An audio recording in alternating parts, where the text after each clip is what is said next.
नमस्कार मित्रांनो, सध्या राज्यामध्ये जोरदार पाऊस असल्यामुळे सर्वत्र अतिवृष्टीचे व पूर, वादळ यासारख्या नैसर्गिक आपत्तीमुळे शेतकऱ्यांचे नुकसान होत आहे। तर या नुकसानी शेतकऱ्यांना मदत सरकारतर्फे देण्यात यावी म्हणून आपण जे आपले शेतपिकाचे नुकसान झालेले आहे त्या पिकाचा क्लेम कसा करायचा, हे कशा प्रकारे करायचा व बदलत्या पीक विमानुसार आता आपला क्लेम कसा करता येईल हे आपण व्हिडिओच्या माध्यमातून पाहणार आहोत। तत्पूर्वी चॅनल नवीन असेल तर चॅनलला जरूर सबस्क्राईब करा आणि बेल नोटिफिकेशन ऑन करा। अशीच माहिती पूर्ण तुम्हाला व्हिडिओ मिळत जातील। चला तर मग व्हिडिओला सुरुवात करूया।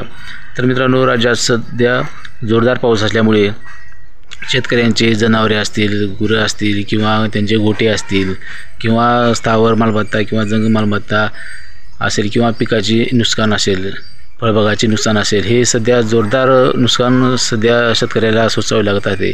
या नुकसानीचे शेतकऱ्यांना काही मोबदला मिळावा यासाठी शेतकऱ्याने आता आपला पीक विमा तर भरलेला आहे किंवा नसेल तर त्याने तो आता क्लेम कसा करावा, या बदलत्या पीक विमा पद्धतीनुसार आपला वैयक्तिक पीक विमा हा आता आपल्याला मिळणार नाही। त्यामुळे त्याने ज्या शेतकऱ्यांना जे नुकसान झाले असेल तर त्याने आपले पीक विम्याचे फोटो वगैरे काढून तहसीलदारांच्या मार्फत त्यांना एका अर्जाद्वारे द्यावे किंवा कृषी अधिकारीकडे यांच्याकडे अर्ज करावा व किंवा तलाठी साहेबांकडे अर्ज करावा।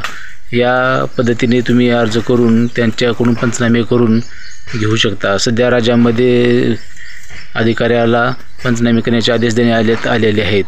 तरी ज्या बी शेतकऱ्यांचे वैयक्तिक नुकसान झाले असेल तर त्यांनी तात्काळ पंचनामे करून घेऊन आपल्याला मदत मिळवून घ्यावे। हे अशा प्रकारे आपल्याला आता क्लेम करता येणार आहे। तर व्हिडिओ आवडला तर नक्कीच मित्रांनो आपल्याला शेअर करा।